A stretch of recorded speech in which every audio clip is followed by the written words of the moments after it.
Pois é, vamos lá, muitos torcedores chegando, muita gente sem ingresso também, achando que vai conseguir se virar aqui, mas eu acho muito difícil isso acontecer. Serão Cara, isso aí apenas é 3.000, importante. 3.200 ingressos à disposição. O Corinthians chega daqui a pouco, treinou pela manhã, por volta de 3h30 da tarde chega aqui, está muito trânsito. Eu demorei mais para chegar do aeroporto aqui no hotel do que de Belo Horizonte para São Paulo. Deu meia hora a mais, apesar da distância, porque realmente o trânsito está muito difícil. Então, o Corinthians deve chegar no hotel por volta de 4h30, 5 horas da tarde. Né? A expectativa é saber se vem Garro e se também vem Yuri, basicamente os dois. Esses são bem dúvidas assim para a partida. O meu feeling é que o Garro vai para o jogo e o Yuri não. É só uma impressão, não tenho como informação ainda, mas é que eu sou daqueles que prestam muito atenção nas coletivas, né? E em determinado momento da coletiva do Dorival, ele fala assim: o Garro está um estágio na frente do Yuri. Quando ele falou isso, eu fiquei muito com o pé atrás, então estou achando que talvez o Yuri, por problema na virilha, vai ser uma tentativa para o segundo jogo e o Garro, se tiver que tomar uma infiltração e tudo mais, ele está com aquele problema ali na panturrilha, eu acho que ele vai para o jogo. É só uma impressão, repito, não é uma informação. Eles realmente são dúvidas. O Memphis ganhou um pouquinho de ritmo contra o Juventude, estava parado há quase 15, 20 dias. Vai jogar, mas também longe das suas condições. Isso é importante. Os três principais jogadores, os três caras que definem jogos, que resolveram desde o ano passado, que tiraram o Corinthians da zona de rebaixamento. Um terminou como artilheiro do ano no Brasil, o outro como o melhor assistente do ano, que era o Garro, ganhando o prêmio de melhor do brasileiro da posição dele. O Memphis fazendo toda a diferença. Foi um ano que os três tiveram muito problema. O Garro não precisa dizer, né? O problema no joelho, chegou a ir para a Espanha e voltar. Teve ainda aquele problema, faltando um dia para se apresentar, do atropelamento com vítima fatal, e depois o outro problema agora na panturrilha. O Memphis também teve 2 ou 3, nada muito graves, mas que também tiraram ele de combate, uma no tornozelo, uma na panturrilha. E o Yuri foi o principal deles, teve uma fratura de costela e uma hérnia inguinal. Ele certamente dos três o que mais teve problema porque teve que passar por 2 cirurgias. Então, assim, foi um ano que o trio chegou ali muito combalido, não chega nas suas melhores condições. Isso para mim está claro. Só que você também não pode abrir mão de caras como esse. Então, se eles tiverem condição de ir para jogo, eu estou imaginando que o Dorival vá utilizá-los. Tem um negócio do Juventude que é importante dizer. Quando ele coloca o time reserva, ele não põe só o reserva. Algumas posições ele colocou o time C. Então, eu vou dar. Por que eu acho que ele fez isso? Eu vou dar o exemplo do ataque. O ataque foi Thales Magno e Romero. Ele não pôs nem o Dieguinho, nem o Guinegão. Ele não cuidou só dos talvez titulares. Ele cuidou dos titulares e do 12º, 13º, até o 15º jogador. O Vitinho também não jogou. Ele claramente ele cuidou um pouco mais do que os titulares, porque ele sabe que os titulares ele não poderia não ter. E o que ele fez então? Falou: quer saber? O reserva do Garro, eu vou dar uma segurada talvez, que é o Vitinho. O reserva do Yuri, o Guinegão, vou dar uma seguradinha nele. Se precisar do Memphis, eu ponho o Vitinho para frente, coloco um volante. Então, assim, ele cuidou muito mais do que simplesmente um time titular como o Abel fez. Sacou 11 porque ele tinha os caras 11 em boas condições, ele falou, vou tirar... Não, o Dorival não conseguiu fazer isso, ele cuidou de 14 a 15 jogadores pensando na quarta-feira. Os volantes que eu estranhei, ele escala o Carrilho e o Martinez, tudo bem que eles não terminaram o jogo, saíram bem antes, no intervalo e tal, não foi um desgaste muito grande, mas eu surpreendi dele jogar, isso dá a entender que ele vai de Ranielli, Maicon, e aí André ou Bidon, compor nos 3 volantes, porque ele cuidou desses 4. Então eu estranhei, a não ser que o Carrilho falou, cara, eu tô precisando um pouco de ritmo, me põe para jogar, mas eu vou estar bem para a quarta, só não me deixa os 90 minutos. Então não vou descartar nem Martinez nem Carrilho, mas me chamou a atenção eles terem jogado contra o Juventude de titular e deixado fora Maicon, Bidon, André e o Ranieri. 4 ficaram de fora para 3 posições. Então o Corinthians tem essas dúvidas, mas muito por conta dessa parte física mesmo, de fim de temporada. Não chega nas suas melhores condições, para mim também está claro. E aí, na relação ao que o Maicon fala, se a gente joga naquele momento antes das trocas, a gente teria alguns jogadores fora. Acho que o Yuri estava operado, o Carrilho estava com o tornozelo operado. Só que agora, chegou no final do ano, eles também não estão ali nas melhores condições. Então, a troca, nesse sentido, ela ajuda, mas também não acabou sendo fundamental nesse sentido. E o Hugo, ele fala aquilo que a gente fala, que o torcedor fala, e ele simplesmente pegou o microfone e falou a mesma coisa e assumiu. Nosso foco, a gente perdeu um pouco no Brasileiro, mas a Copa é diferente, a nossa postura é diferente e tal. Enfim, ele assume aquilo que a gente fala, que o torcedor fala, os profissionais do futebol não gostam, mas pelo menos ele foi sincero e dizendo, a cabeça nossa, o tempo inteiro pensando na Copa do Brasil, não é legal, não é o correto, a gente sabe disso, o jogador profissional não deveria fazer assim, mas é a vida como ela é, e ele só assumiu aquilo que a gente vem falando há algum tempo, né? Aqui, ó, o Flavinho aqui fala, esse e-mail vai ser engolido, Bidon e Maicon nunca encaixou. E também mas também acho que infelizmente vai ser o time. E aí, Massa? Cara, acho que a dificuldade do Corinthians é chegar nesse momento, né?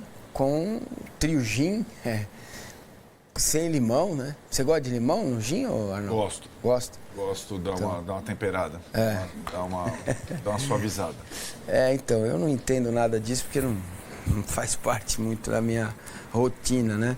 Mas... Não é uma rotina, é ritual, tá? Só para deixar bem claro, depois de metanol. Muito bem, então... não era o que o Corinthians esperava, né? O Corinthians esperava largar o Brasileiro, como de costume, mas chegar no momento decisivo da Copa do Brasil com seus 3 principais jogadores inteiros. E assim, acho bem arriscado, né? Um com contusão muscular na panturrilha, outro com problema na costela, de colocar o jogador numa decisão, cara, sabe? E fora de casa. Porque tudo que o Corinthians precisa é voltar vivo de lá. Voltar vivo. O que é voltar vivo, antes que vocês me perguntem? 1-0 pro Cruzeiro, tá vivo. 0-0, tá vivo. Ganhar, então, né? Agora, tomar 2, aí já, né? Aí a coisa já complica. Então, acho que o Dorival deveria avaliar bem se vale a pena correr o risco. Porque você perde o jogo de 1-0 e perde definitivamente Garro e Yuri, que podem sentir contusão, cara, o jogo da volta fica muito mais favorável ao Cruzeiro, né? Então, se fosse eu, Dorival, optaria por um time mais físico, um time com menos risco, aí chegar para o departamento médico, para os jogadores e falar, vem cá, qual é o risco deles se lesionarem? Não tem risco, põe para jogar. Tem um risco pequeno. Eu já pensaria 2 vezes, talvez deixá-los no banco, se o Corinthians tomar um vareio no primeiro tempo, como o Cruzeiro costuma fazer, aquela pressão inicial e tal, colocá-los no segundo tempo, porque agora, é no detalhe, né, como diria Arnaldo Ribeiro, e esse detalhe pesa. Você perder um dos 3 ou 2 deles para a semifinal, cara, praticamente perder o confronto, né? O Cruzeiro está muito bem, o Cruzeiro está indo com outra perspectiva. O Cruzeiro, desde o início, deixou claro que não seria o Real Múrcia do futebol brasileiro, né? Ou, sei lá, o Getafe. Ele deixou claro que ele ficaria ali no G4, manteria ali a posição. Então, não tem pressão em cima do Cruzeiro, né? É diferente. É diferente para o Cruzeiro. O Cruzeiro fez o que se esperava dele no ano depois que mudou o comando técnico com o Leonardo Jardim, que, aliás, o Pedrinho BH quer que ele fique 5 anos no Cruzeiro, né? E é um treinador muito bom, muito capaz. O time do Cruzeiro é muito forte, muito físico, muito veloz, é um jogo muito intenso, mas que, ser bem marcado e, se o Corinthians conseguir escapar bastante, deixar a bola mais perto da área do Cruzeiro, pode ser um fator importante. Para mim, o Corinthians vai passar pelo Cruzeiro e vai ser campeão da Copa do Brasil. Que isso, hein, cara? É isso. Do trio Gin, que letra você fala assim, ó, tem que tirar um aí porque não tá legal. Quem que você abriria a mão? Acho que o que mais faz falta é o Garro, não é não? Eu acho que... É o Yuri pra mim. Você acha? Então, é tão interessante essa história, porque como o Vessone descreveu, Yuri e Garro eram homens de ferro na temporada passada. E as grandes dúvidas pairavam sobre o Memphis, que é o mais velho, é o cara que tem seleção holandesa, tem contrato X. Viagem, né? Viaja para dar FIFA toda hora. E o mais inteiro dos três em 2025 é o Memphis. Eu tava resgatando aqui, né, Vessone, essa é a grande, acho que, dúvida para o Dorival, a comissão técnica dele. A memória afetiva dos bons momentos, dos melhores momentos do Corinthians em 2025, ela contempla o trio Gin e os jogos contra o Palmeiras. Só que aquele jogo, o último jogo contra o Palmeiras, da eliminação do Allianz, foi em julho. Né? Nós estamos em dezembro. E aquela escalação do jogo com o Palmeiras parecia ser o melhor Corinthians, indubitavelmente. Hugo Souza, Mateuzinho, André Ramalho, Gustavo Henrique, Matheus Bidu. Ranieri, Martínez, Carrijo e Garro. E Yuri Memphis. De lá para cá aconteceu tanta coisa. Aliás, entraram no jogo, no lugar dos atacantes, Romero e Tales. Como o Vessone falou, Romero e Tales hoje estão atrás do Dieguinho e do Guinegão. Aconteceu um monte de coisa. Muito atrás.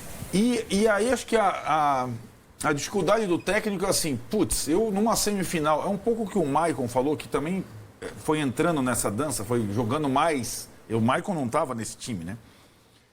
Ele falou, putz, talvez fosse melhor a gente ter jogado a Copa do Brasil emendando as fases, como seria antes da mudança da CBF. E aí, para o treinador agora, talvez o dilema seja, putz, eu vou na minha memória afetiva naquilo que funcionou lá atrás, mesmo com os caras não nas melhores condições, ou eu vou para quem está na melhor condição, sobretudo para a partida como visitante. Eu entendo o Massini falando.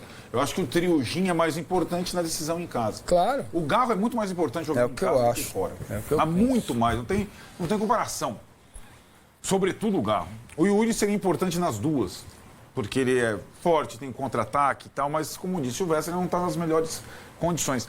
Ah, mas o Cruzeiro também ficou, digamos, refém de uma formação só, mas ele ficou refém o campeonato todo. E foi bem o campeonato todo brasileiro, não é o caso do Corinthians. E nas últimas rodadas, o Jardim foi tirando um, descansando o outro, poupando um, esperando o outro. Ele chega numa condição de poder, sim, recorrer à memória afetiva dele, da melhor formação do Cruzeiro. A exceção é o Wanderson, que saiu depois daquela falta do Gustavo Gomes, que teve uma lesão séria, está voltando agora, esse não vai jogar. Mas ele pode até, no confronto, aparecer como opção no banco lá na frente. Então, eu acho que é uma situação mais, para o primeiro jogo, mais confortável para o Cruzeiro, além do mando. O time está em melhor momento, o técnico sabe o que funcionou até agora, e o Dorival, eu acho que ele tem essas dúvidas.